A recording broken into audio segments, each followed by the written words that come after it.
నమస్కారం, సుఖీభవకు స్వాగతం. ఈరోజు సుఖీభవలో ఆయుర్వేదంతో ప్రోస్టేట్ ఉబ్బు మాయం, చలికాలంలో ఆస్తమాతో జాగ్రత్త, టీనేజీ పిల్లల్లో డిప్రెషన్ ఏమిటి పరిష్కారం, తరచూ నోరు ఎండిపోతుందా, ఇంకా హెల్త్ టిప్. వయసు పైబడుతున్న కొద్దీ మగవారిలో ప్రోస్టేట్ గ్రంథి పరిమాణం కూడా ఎంతో కొంత పెరుగుతుంది. దీంతో మూత్రగండాలు వచ్చిపడుతూ ఉంటాయి. అతిమూత్రం సమస్యగా మారుతూ ఉంటుంది. ముఖ్యంగా రాత్రిళ్లు మూత్ర విసర్జన కోసం పలుమార్లు లేవాల్సి వస్తూ ఉంటుంది. కొంతమంది అయితే మూత్రాన్ని ఆపుకోలేకపోతూ ఉంటారు. బాత్రూంకి వెళ్లేలోపే మూత్రం లీక్ అవుతూ ఉంటుంది. మలి వయసులో ప్రోస్టేట్ పెరుగుదల మూలంగా తలెత్తే ఇలాంటి మూత్రగండాలకు మన సంప్రదాయ వైద్యం ఆయుర్వేదం తనవైన కొన్ని ప్రత్యేక పరిష్కారాల్ని, చికిత్సల్ని చెబుతోంది. అవేమిటో ఇప్పుడు తెలుసుకుందాం.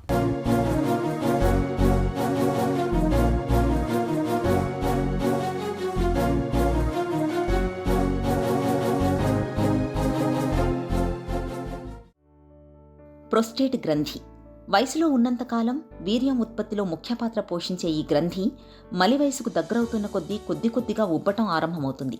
అది సహజం. దానివల్ల మూత్రం ఆపుకోలేకపోవటం, వెళ్ళినా ఇంకా లోపలే ఉండిపోతుండడం వంటి సమస్యలు మొదలవుతుంటాయి.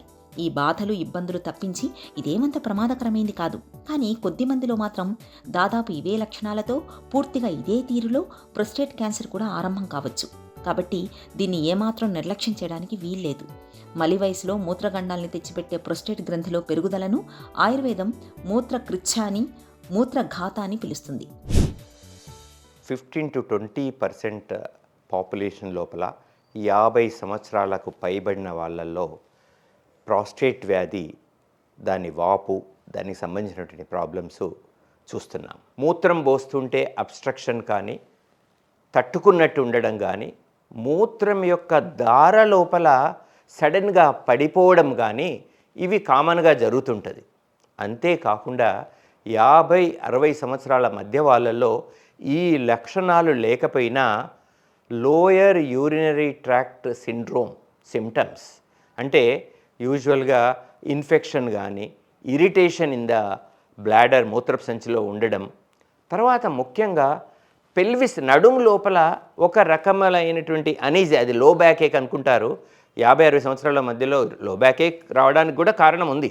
కాకపోతే విపరీతమైనటువంటి నడుము నొప్పి సమస్య మూత్ర సంబంధముతో కూడి ఉన్నప్పుడు ఎనీ సర్జన్ మనం ఇమ్మీడియట్గా పురుషులలో అయితే ప్రాస్టేట్కు సంబంధించినటువంటి ఇన్ఫెక్షన్ ఉందా అనేటువంటిది నిర్ధారణ చేసుకోవాలి. వాల్నట్ సైజులో ఉండేటువంటి చిన్న గ్రంథి, ఇది మూత్ర మార్గానికి అవరోధం కలిగించడానికి స్ట్రక్చర్ యూరిథ్రా కూడా ఒక కారణమైంది.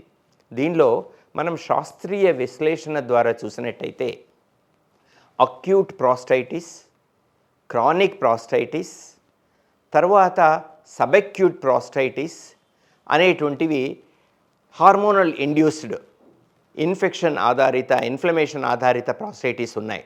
దీనికి స్పెసిఫిక్ క్లాసిఫికేషన్ లేనప్పటికీ అక్యూట్, క్రానిక్ బేస్ లోపల ఇన్ఫెక్షన్, ఇన్ఫ్లమేషన్ ప్రాసెస్ను, అంటే యూజువల్గా మూత్ర ద్వారంలో ఉండే ఇన్ఫెక్షన్ కూడా ఒక కారణం. తర్వాత ఫైమోసిస్, పారాఫైమోసిస్ అని పురుషాంగంపై ఉండేటువంటి ఫోర్ స్కిన్, చర్మంలో ఉండేటువంటి ఇన్ఫెక్షన్ కూడా ఇది కారణభూతమై, ఇది ఇన్ఫెక్షన్ ఆధారభూతమైనటువంటి ప్రాస్టేట్. సో ఇది అల్ట్రాసౌండ్ పరీక్ష ద్వారా మనము చాలా సులభంగా గుర్తుపట్టవచ్చు. లేదా ఎక్స్పీరియన్స్డ్ సర్జన్స్ ఆర్ యూరాలజిస్టు దీన్ని మనకు ఒక రకమైనటువంటి యూరోగ్రఫీ పరీక్షల ద్వారా, డై టెస్ట్, చాలా ఆధునికమైనటువంటి పద్ధతులు అత్యంత ఖచ్చితత్వంతో దాని సైజును నిర్ధారించడానికి ఆస్కారం ఉంది. ప్రోస్టేట్ గ్రంథిలో పెరుగుదల మూలంగా మలి వయసులో మూత్రగండాలు ఎదురవుతాయి. తరచూ మూత్రానికి వెళ్లాల్సి వస్తుంటుంది. మూత్ర విసర్జన కష్టంగా మారుతుంది. మూత్రం బొట్లుగా వస్తుంటుంది. కొంతమంది అయితే మూత్రాన్ని ఆపుకోలేకపోతుంటారు. ఇలాంటప్పుడు జీవనశైలి, ఆహార విహారాలు, అలవాట్ల విషయంలో కొన్ని ప్రత్యేక జాగ్రత్తలు తీసుకోవటం ద్వారా ఈ మూత్రగండాలను తేలికగా అధిగమించవచ్చు. ముఖ్యంగా రోజువారీ వంటల్లో పసుపును కాస్త ఎక్కువగా తీసుకోవటం మేలు చేస్తుంది. పసుపులోని కర్క్యూమిన్ అనే రసాయనానికి ప్రోస్టేట్ మూలంగా తలెత్తే సమస్యలను నివారించే గుణం ఉంది. అలాగే మెంతికూరకు ప్రోస్టేట్ గ్రంథి పెరుగుదలను అడ్డుకునే సామర్థ్యం ఉంది. వంటల్లో మెంతిని ఎక్కువగా తీసుకోవడం మంచిది. వట్టి వేళ్లను చూర్ణంలా చేసుకొని 1 గ్లాసు నీళ్లలో 1 చెంచాడు చూర్ణాన్ని వేసి నానబెట్టి 2 పూట్ల తీసుకుంటుంటే మూత్రంలో బాధలు ఇట్టే తగ్గిపోతాయి. చందనాన్ని గంధపు చెక్క మీద అరగదీసి ముద్దలాగా చేసుకుని 1 చెంచాడు ముద్దను గ్లాసు పాలలో కలుపుకొని దానికి కొద్దిగా పటిక బెల్లాన్ని కలుపుకొని తాగితే మూత్రంలో మంట నుంచి తక్షణ ఉపశమనం లభిస్తుంది. సుగంధి పాలను కషాయంగా కాచుకొని తీసుకున్నా మూత్రంలో బాధలు తగ్గిపోతాయి. ఇప్పుడు ఒక latest surgical procedure laser ablation of the prostatic artery అనేటువంటి నూతన విధానం లోపల ప్రాస్టేట్ గ్రంథిని తీసివేయకుండా ప్రాస్టేట్ రక్త ప్రసారాన్ని అబ్లేట్ చేయడం ద్వారా ప్రాస్టేట్ గ్రంథిని మనము సైజును పూర్తిగా తగ్గించవచ్చు. ఒక 4-5 ఇయర్స్ వరకు బాగానే ఉంటారు. ఇట్లా చేసినా కూడా మనకు రికరెన్సెస్ ఉండి ఈ లో బ్యాక్ ఏక్ కానీ ఇన్ఫెక్షన్స్ కానీ రిపీటెడ్ యాంటీబయాటిక్ యూసేజ్ హెవీగా పెరిగి మళ్ళీ రికరెన్స్ ఉన్నప్పుడు దాదాపు ఆయుర్వేద శస్త్రవైద్యుల్ని సాధారణంగా కన్సల్ట్ చేస్తారు. అప్పుడు ఇది మేము ఆయుర్వేద దృక్కోణం లోపల మూత్రఘాతకు సంబంధించినటువంటి ఒకానొకమైనటువంటి టైప్ పౌరుష గ్రంథి శోధ లేదంటే మూత్రాఘాతంలో ఒక రకమైన వ్యాధి కింద నిర్ధారణ చేస్తాం. ఈ గ్రంథి లోపల ఉండేటువంటి శోధను సైజును నిర్ధారించి మనము గోమూత్ర శిలాజిత్తు పునర్నవ మండూరము లాంటి ఔషధాలని ఇంటర్నల్గా ఇవ్వడం, పునర్నవాసవం దశమూలారిష్ట లాంటి ఔషధాలను ఇవ్వడం, తర్వాత వజీ గోల్డ్ లాంటి మాత్రల్ని కొన్ని రసాయనాలతో కలిపి ఇవ్వడము, ఇది ఒక చికిత్స. ఈ చికిత్సతో పాటుగా ఉత్తర బస్తి చికిత్స అనేటువంటిది మేము ఈ 10 ఇయర్స్ 15 ఇయర్స్ రీసెర్చ్ లోపల చాలా ఉత్తమమైన రిజల్ట్ చూసాం.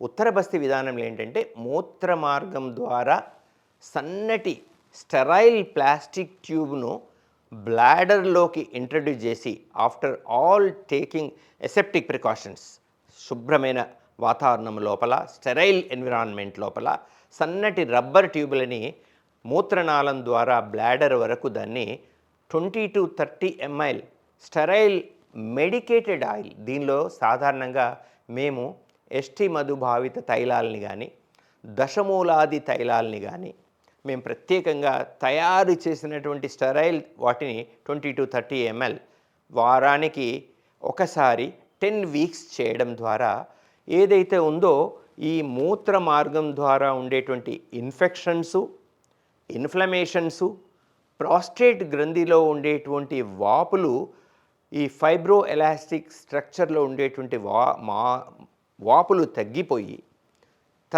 అనుగుణంగా దీనివల్ల వచ్చినటువంటి మనకు హార్మోనల్ డైహైడ్రోటెస్టోస్టిరాన్ హార్మోన్ మీద ఇంపాక్ట్స్ రావడం చేత పురుష ప్రణవానికి, పురుషుల యొక్క సెక్స్ సామర్థ్యాల్ని తగ్గించగలిగే అటువంటి కారణభూతమై ఉంది. కాబట్టి ఈ ఉత్తర వస్తి విధానం అనేటువంటిది ఈ ప్రాస్టెటిక్ హైపర్ట్రోఫీలో ఇప్పటికి వరకు మేము ద బెస్ట్ రిజల్ట్స్ను ఇవ్వగలుగుతున్నామండి. ప్రొస్టేట్ గ్రంథిలో పెరుగుదల ఉన్నప్పుడు ఒంట్లో వాతదోషం కూడా ప్రకోపిస్తుంటుంది. ఇలాంటప్పుడు వాతదోషం తగ్గేందుకు ద్రవ పదార్థాలను, ముఖ్యంగా మంచినీళ్లు తరచూ తాగుతూ ఉండాలి. అలాగే ఒంటికి చలవ చేసే మజ్జిగ, కొబ్బరి నీళ్లు, దోస, కీరా దోస, పళ్ల రసాల్ని తరచూ తీసుకోవాలి. బీట్రూట్ రసం మూత్రంలో ఇబ్బందుల్ని ఇట్టే తగ్గిస్తుంది. మూత్రంలో మంట, మూత్ర విసర్జనలో నొప్పి వంటి ఇబ్బందుల్ని తగ్గించడంలో కర్బూజ దోస, గుమ్మడి గింజల్లోని పప్పులు బాగా పనిచేస్తాయి. వీటిని రోజుకు 1 చెంచాడు చొప్పున నమిలి తినడాన్ని అలవాటు చేసుకుంటే మూత్రంలో మంట అనే మాటే ఉండదు. ఇక ఎక్కువ ప్రోటీన్లు లభించే ఆహారాలు తగ్గించాలి. మాంసాహారం, మసాలాలు, అరగని పదార్థాలను ఎంత తక్కువగా తీసుకుంటే అంత మంచిది. లైంగికంగా చురుకుగా ఉండడం, కటివలయాన్ని బలోపేతం చేసే కీగల్ వ్యాయామాలు, ఈత, జాగింగ్, నడక వంటివి సాధనం చేయడం మేలు. ప్రొస్టేట్ తాలూకు బాధలు మరీ తీవ్రంగా ఉన్నప్పుడు వరుణాదివటి, గోక్షూరాదివటి, ధాన్యక, గోక్షూర ఘృత, శిలాజిత్, కాంచనాది గుగ్గులు, చంద్రప్రభ వంటి మాత్రల్ని నిపుణుల పర్యవేక్షణలో కొంతకాలం పాటు వాడుకుంటే మంచి ఫలితం ఉంటుంది. ఆస్తమా బాధితులకు చలికాలాన్ని కాస్త గడ్డుకాలంగా చెప్పుకోవాలి.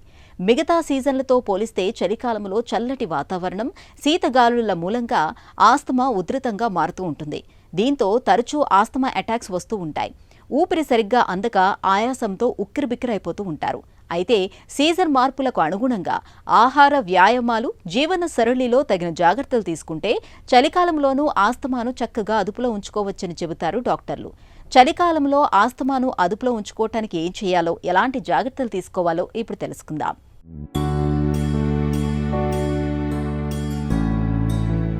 చలికాలంలో ఆస్తమాను అత్యంత ప్రమాదకారిగా చెప్పుకోవచ్చు. శీతాకాలం మొదలవగానే వాతావరణం మొత్తం తేమగా మారిపోతుంది. ఈ తేమ వాతావరణంలో తరచూ జలుబు చేయటం, జలుబు కారక వైరస్లు ఊపిరితిత్తుల్లోకి చేరి అక్కడ ఇన్ఫెక్షన్లను తెచ్చిపెడుతూ ఉంటాయి. ఇలాంటి పరిస్థితిలో సహజంగానే ఆస్తమా తీవ్రత పెరుగుతుంది. ఈ సీజన్లో ఆస్తమా బాధితులు జలుబు రాకుండా చూసుకోవటం అత్యవసరం. ఒకవేళ జలుబు చేసినా అది సాధ్యమైనంత త్వరగా తగ్గిపోయేలా తగిన జాగ్రత్తలు, చికిత్స తీసుకోవాలి. ఇంటిని పరిశుభ్రంగా ఉంచుకోవాలి. పొగ, దుమ్ము, ధూళి వంటి కాలుష్యాలకు దూరంగా ఉండాలి. ముఖ్యంగా ఆస్తమాను ఉధృతం చేసే దుమ్ము, ధూళి, సిగరెట్ పొగ ఇలాంటి ప్రేరేపకాలకు ఎంత దూరంగా ఉంటే అంత మంచిది. అత్తళ్ళు, సెంట్ల వంటి సుగంధ ద్రవ్యాల మూలంగా కూడా కొంతమందికి ఆయాసం పెరుగుతుంది. వేటి మూలంగా ఆస్తమా పెరుగుతుందో వాటిని గుర్తించి వాటికి తప్పనిసరిగా దూరంగా ఉండాలి. ఇంట్లో బూజు, మొక్కల నుంచి రాలిపడే పుప్పొడి కూడా ఆస్తమా ప్రేరేపకాలే. పెంపుడు జంతువుల మీది బొచ్చు కూడా ఆస్తమాను తీవ్రం చేస్తుంది. ఇక చల్లటి వాతావరణానికి, చల్లటి పదార్థాలకు ఎంత దూరంగా ఉంటే అంత మంచిది. గదిని వెచ్చగా ఉంచుకోవాలి. నిండుగా దుస్తుల్ని ధరించాలి. స్వెట్టర్లు, రగ్గులు వంటి వాటిని శుభ్రంగా ఉతికిన తర్వాతే వేసుకోవాలి. రోజువారీ ఆహారంలో ఉల్లి, వెల్లుల్లి వంటి దినుసుల్ని ఎక్కువగా తీసుకోవాలి. రోజు కాసేపు నడవటం, ఈత కొట్టడం, యోగా, ప్రాణాయామం, శ్వాస వ్యాయామాలు చేయటం ఈ సీజన్లో ఆస్తమా బాధితులకు చాలా మంచిది. ఆస్తమా ఎప్పుడు తీవ్రమవుతుందో తెలియదు కాబట్టి వెంట ఎప్పుడూ ఇన్హేలర్లను, ఆస్తమా మందుల్ని ఉంచుకోవాలి. తరచూ డాక్టర్ని సంప్రదిస్తూ తగిన పరీక్షలు చేయించుకుంటూ ఉండాలి. ఇలా అన్ని రకాలుగా తగిన జాగ్రత్తలు తీసుకోవటం ద్వారా చలికాలంలో ఆస్తమాను చక్కగా అదుపులో ఉంచుకోవచ్చు. డిప్రెషన్ ఇదో తీరని మానసిక వ్యధ. ఒకప్పుడు యుక్త వయసు వారిని, పెద్దలను మాత్రమే వేధించే ఈ డిప్రెషన్ ఇవాళ పిల్లల్ని సైతం వదలటం లేదు. ముఖ్యంగా టీనేజీలో ఎక్కువ మంది పిల్లలు మానసిక కుంగుబాటుకు గురవుతున్నారని నిపుణులు చెబుతున్నారు. కౌమారంలో డిప్రెషన్ అనేది పిల్లల చదువును, వారి మానసిక ఎదుగుదలను చాలా తీవ్రంగా ప్రభావితం చేస్తుంది. ఈ నేపథ్యంలో పిల్లల్లో మానసిక కుంగుబాటును తల్లిదండ్రులు త్వరగా గుర్తించి పరిష్కారాలను కనుగొనటం చాలా అవసరం. టీనేజీలో పిల్లల్లో మానసిక కుంగుబాటుకు దారితీసే అంశాలు, వాటికి పరిష్కార మార్గాల గురించి ఇప్పుడు తెలుసుకుందాం. చాలామంది తల్లిదండ్రులు మానసిక రుగ్మత అని అనగానే ఇమ్మీడియట్గా స్టెప్ వెనక్కేసి పిల్లల్ని మళ్ళీ తీసుకురాకుండా, వాళ్ళకి సరైన ట్రీట్మెంట్ ఇవ్వకుండా, సోషల్ రిపర్కషన్స్కి భయపడి వాళ్ళని చాలా ఇబ్బందికి గురి చేస్తూ ఉంటారు. సో డిప్రెషన్ ఉన్న పిల్లలు ఎలా బిహేవ్ చేస్తారు, ఎలా తెలుసుకోవాలి? ఒకటి, స్లీప్ డిస్టర్బెన్సెస్, నిద్ర పోలేకపోవటం లేదా నిద్రపోయిన తర్వాత లేవాలనిపించకపోవటం. రెండోది, ఆహారపు అలవాట్లలో సడన్గా మార్పు. ఎయిదర్ కంప్లీట్గా తినటం మానేస్తూ ఉంటారు, లేదా విపరీతంగా కంఫర్ట్ ఫీడింగ్ చేస్తూ ఉంటారు. అంటే తినాల్సిన దానికంటే మోతాదు ఎక్కువగా తిని ఊబకాయానికి గురవుతారు. ఈ రెండు చాలా క్లియర్గా కనిపిస్తాయి. డిప్రెషన్లో ఉన్న పిల్లలు వేరేగా కొంతమంది అగ్రెషన్ చూపించవచ్చు. అంటే ఊరికనే పేచీలు పెట్టి అన్నిట్లోనూ ఏడుస్తూ ఉంటారు, అన్నిటిని విసిరిపారేస్తూ ఉంటారు. ఇలా వాళ్ళ ఫిజికల్ కానీ వాళ్ళ బిహేవియరల్లో కానీ ఏ రకమైన మార్పులు వచ్చినా మీరు పీడియాట్రిషియన్తో డిస్కస్ చేస్తే ఈ పిల్లల్లో డిప్రెషన్ ఉందా అనేది తెలుసుకోగలరు. ఇంకొక ఇంపార్టెంట్ థింగ్, చాలా కామన్గా ఈ రోజుల్లో వింటున్నాం, పిల్లలు కాన్సన్ట్రేట్ చేయలేకపోవటం, ఫోకస్ పెట్టలేకపోవటం, ఒక గోల్ పెట్టుకుని దాన్ని అందుకోలేకపోవటం. ఇవి కొన్నిసార్లు అండర్లయింగ్ డిప్రెషన్కి ఇవన్నీ కూడా బయటకు కనిపించే మేనిఫెస్టేషన్స్ అవుతాయి. సో మీ పిల్లల్లో వచ్చే ఏ రకమైన మార్పులు ఉన్నా కూడా, పర్టికులర్లీ టీనేజర్స్లో, ఇమ్మీడియట్గా మీరు రిపోర్ట్ చేయాలి.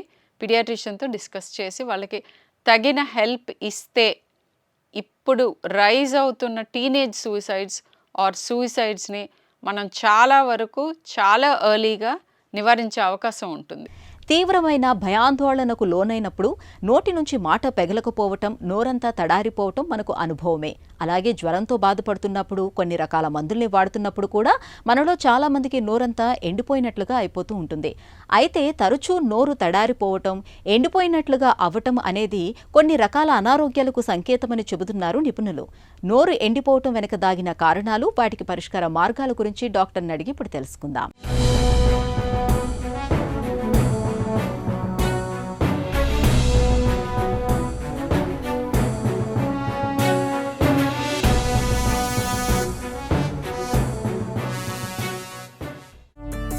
డ్రై మౌత్ అంటే ఏంటి? రైట్ అండి. అంటే నోరు ఎండిపోవడం అంటే డ్రై మౌత్ అని అంటాము. దీన్ని మా మెడికల్ పరిభాషలో జీరోస్టోమియా అని అంటాం. అంటే మన నోట్లో ఉండే లాలాజలం తగ్గిపోతుంది. అంటే మన సలైవరీ గ్లాండ్స్ మనకు అవసరం ఉన్నంత సలైవా ప్రొడ్యూస్ చేయరు. దీన్ని మనము ఈ జీరోస్టోమియా లేదంటే డ్రై మౌత్ సిండ్రోమ్ అని అంటుంటాం.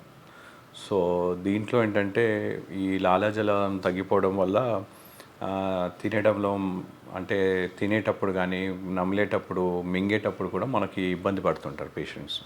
ఎందుకంటే సలైవరీ ఫ్లో అంటే లుబ్రికేషన్ అనేది నోట్లో తగ్గిపోవడం వల్ల వాళ్ళు డ్రైగా ఉండడం వల్ల ఈ చూయింగ్ ఫుడ్ నమలటం తినడం అదొకటే కాకుండా నోట్లో చిగుర్లో వాపు రావటము, చిగుర్లో ఎర్రతనం రావటము, కేరీస్ వచ్చే అవకాశాలు ఎక్కువగా ఉంటాయి. అలాగే ఫంగల్ ఇన్ఫెక్షన్స్, తీసిపెట్టే ఈ డెంచర్స్ అలా ఉన్నట్టయినా కానీ కూడా ఆ డెంచర్స్ వేసుకోవడం తీయడంలో ఇబ్బంది పడుతుంటారు. సో ఇలాంటి సమస్యలన్నీ కూడా ఈ డ్రై మౌత్లో. నోరు ఎండిపోయే ముప్పు ఎవరికి ఎక్కువ? డ్రై మౌత్ ఏంటంటే ఆల్మోస్ట్ మనము చాలా మటుకు మెడికేషన్స్ వల్ల ఈ డ్రై మౌత్ వచ్చే అవకాశం ఉంటుంది. అంటే మెడికేషన్స్ అంటే ఈ డయూరెటిక్స్ కానీ లేదంటే కొన్ని యాంటీ డిప్రెసెంట్స్, కీమోథెరపీ ఉన్న వాళ్ళు, కొన్ని డయాబెటిక్ ఉన్న వాళ్ళు, యాంటీ బీపీ ఎపిలెప్టిక్ డ్రగ్స్ ఇలా తీసుకునే చాలా ఆల్మోస్ట్ 500 పైన ఉన్న మెడిసిన్స్ వల్ల ఈ లాలాజలం తగ్గిపోతుంది అనేది తెలుస్తూ ఉంటుంది. అలాగే రెండోది కొంతమందిలో ఈ డయాబెటిక్స్ ఉన్న, థైరాయిడ్ ఉన్నా కానీ కూడా ఈ లాలాజలం తగ్గిపోయే అవకాశం ఉంటుంది. మూడోది ఏంటంటే ఈ స్మోకర్స్ కానీ లేదంటే వేపింగ్, ఈ సిగరెట్స్ అని చూస్తున్నాము ఇలా, లేదంటే ఎక్కువగా కెఫీన్ తీసుకునే వాళ్ళలో కూడా ఈ డ్రై మౌత్ లాలాజలం అనేది తగ్గిపోతుంది. మనకు నోటిలో లాలాజలం ఎందుకు అవసరం? నోట్లో సలైవా ఇంపార్టెన్స్ ఏంటంటే ఒకటి నంబర్ 1 మన లాలాజలంలో ఏంటంటే కొన్ని ఇమ్యూనోగ్లోబులిన్స్ అనేది ఉంటాయి. యాంటీబయాటిక్స్ అనుకోవచ్చు. అంటే ఈ ఇమ్యూనోగ్లోబులిన్స్ అంటాము. వీటిని మన చిగుళ్ళని మన పళ్ళని ప్రొటెక్ట్ చేస్తుంది. అదొకటే కాకుండా మన లాలాజలం ఏంటంటే మోస్ట్ ఇంపార్టెంట్ నంబర్ 1 ఫంక్షన్ ఏంటంటే లుబ్రికెంట్. నోటిని చల్లగా మెయింటైన్ చేసేందుకు, నోట్లో మనం తినే ఆహారం కానీ ఏమున్నా అని కూడా మనం నమిలి మింగటానికి అది ఉపయోగపడుతుంది. సో దాంతోపాటు మనకి ఈ నోట్లో ఎలాంటి ఇన్ఫెక్షన్స్ రాకుండా మనము ఈ పిప్పి పన్నే కావచ్చు, చిగుళ్ళ జబ్బే కావచ్చు, లేదంటే ఫంగల్ ఇన్ఫెక్షన్సే కావచ్చు, ఇవన్నీ కూడా రాకుండా కూడా మన లాలాజలం ప్రొటెక్ట్ చేస్తుంది. మనం డ్రై మౌత్ విషయంలో ఎలాంటి పరీక్షలు చేస్తారు? డెంటల్ సర్జన్ దగ్గరకు వచ్చినప్పుడు ఇన్వెస్టిగేషన్స్ అనేటివి మనకి లాలాజలం ఫస్ట్ ఎంతుంది లాలాజలం ఏంటి అనేది మనం చెక్ చేస్తాం. దాని తర్వాత కొన్నిసార్లు ఎక్స్రేస్, అల్ట్రాసౌండ్స్ వాడుతూ లాలాజలం అంటే మనకి ఆ లాలాజలం ప్రొడ్యూస్ చేయడానికి 3 మేజర్ గ్లాండ్స్ ఉంటాయి. ఒకటి parotid gland, submandibular gland, sublingual gland. వీటిని అల్ట్రాసౌండ్ ద్వారా కానీ లేదంటే డయాగ్నోస్టిక్ స్కానింగ్ మెథడ్స్ సిబిసిటీ ద్వారా కానీ వాటిని రికగ్నైజ్ చేయడానికి వాటిని ఎక్స్రే స్కాన్స్ తీసుకుంటాం దానికి రిలవెంట్గా. కొన్నిసార్లు ఈ లోపల ఉన్న ఈ లాలాజలం కేలి వచ్చే డక్ట్ బ్లాకేజెస్ ఉండే అవకాశం కూడా ఉంటుంది. సో ఆ స్టెన్సెన్స్ డక్టు అందులో ఏమన్నా చిన్నటి స్టోన్స్ అలా ఏమన్నా వచ్చాయి ఏంటనేది అవి టెస్ట్ చేయటం. అవి ఎక్కుటే కాకుండా జనరల్ నోట్లో ఉండే మన సలైవాని మనము టెస్టింగ్కి పంపిస్తాం. అంటే సలైవా బాగా థిక్గా అయిపోతుంది, గట్టిగా అయిపోతుంది. అంటే నీళ్ళుగా ఉండకుండా సలైవా బాగా థిక్గా అయిపోతుంది. అలాగే సలైవా థిక్గా అవ్వడం ఒకటే కాకుండా మనము ఏంటంటే చిగుల్లో వాపు రావటము, చిగుల్లో ఎర్రతనం రావటము, ఫంగల్ ఇన్ఫెక్షన్స్ ఇలాంటివన్నీ కూడా మనం చూస్తుంటాం. సో వాటిని అన్నిటిని టెస్ట్ చేయటం, కొన్నిసార్లు అవసరం అయినట్టయితే ఈ గ్లాండ్స్ని అంటే బయాప్సీకి పంపించటం, ఇవి చేస్తుంటాం. తరచూ నోరు ఎండిపోతున్న వారికి చికిత్స ఎలా ఉంటుంది? మెడిసిన్స్ వల్ల మనకి డ్రై మౌత్ వస్తుందంటే ఆ మెడిసిన్స్ని మనం మార్చుకోవాలి.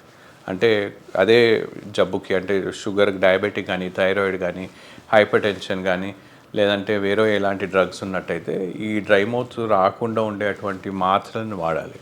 రెండోది స్మోకింగ్ కానీ, వేపింగ్ కానీ, ఎక్కువగా ఆల్కహాల్ తీసుకున్నట్టయితే అలాంటి వాళ్ళని అలాంటి అలవాట్లు మాన్పించడానికి మనం సలహా ఇస్తాం.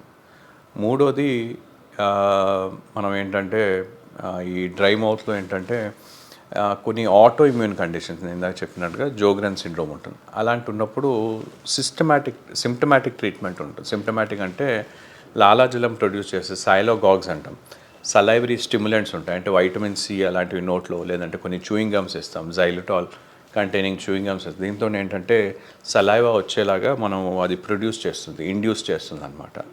అలాగే నోట్లో ఆ వెట్నెస్ ఉండటానికి సైలోగాగ్స్, ఆర్టిఫిషియల్ సలైవా అని మనం వాడుతూ ఉంటాం. ఈ ఆర్టిఫిషియల్ సలైవా అంటే మనకి కొన్ని డ్రై మౌత్, అంటే వెట్ మౌత్, ఇలాంటివి కొన్ని మౌత్ వాషెస్ లాంటివి ఈ ఆర్టిఫిషియల్ సలైవా మన నోట్లో ఈ లాలాజలం లుబ్రికెంట్ లాగా పనిచేస్తాయి. అలాంటివి వాడుతూ ఉంటాం. సో అవి కాకుండా కొన్ని ఆటో ఇమ్యూన్ కండిషన్స్ ఉంటే స్టెరాయిడల్ మౌత్ వాషెస్ కూడా ఇస్తాం. సో దాంతో మనకి స్టిమ్యులేషన్ ఉండి అలా మనకి నోట్లో ఈ లాలాజలం, ఆర్టిఫిషియల్ లాలాజలం ఉండేటటువంటి, తినేటప్పుడు తినే ముందు కానీ ఈ లుబ్రికెంట్స్, ఆర్టిఫిషియల్ స్టిమ్యులెంట్స్, ఆర్టిఫిషియల్ సలైవర్స్ వాడి చేసేటట్టు, కొన్ని వైటమిన్స్ డెఫిషియన్సీస్ ఉన్న వాళ్ళకి వైటమిన్ డెఫిషియన్సీస్, వైటమిన్స్ ప్రిస్క్రైబ్ చేయటము, మెడికేషన్ ఇవ్వటము. సో వాళ్ళని రెగ్యులర్ చెకప్ చేయటము, ఒకవేళ చిగుళ్ళ వ్యాధి కానీ లేదంటే పంటి వ్యాధి ఉన్నట్టయితే వాటికి తగ్గట్టుగా ట్రీట్మెంట్ చేయటం, ఇలాంటివి చేసి చికిత్స చేస్తాం. తరచూ నోరంతా ఎండిపోయినట్లుగా అవటం అనేది మన ఒంట్లోని తలెత్తిన అనారోగ్యానికి ఒక సూచికగా భావించాలి. ఇందుకు లాలాజలం ఉత్పత్తి తగ్గడం మొదలుకొని డీహైడ్రేషన్, నిత్యం వాడే మందులు, ఇన్ఫెక్షన్ల వరకు చాలా కారణాలే ఉంటాయి. తగిన పరీక్షలు చేయించుకొని సకాలంలో వైద్యం తీసుకుంటే డ్రై మౌత్ సిండ్రోమ్ నుంచి తేలికగానే బయటపడొచ్చు. ఒక చిన్న చిట్కా మీకోసం.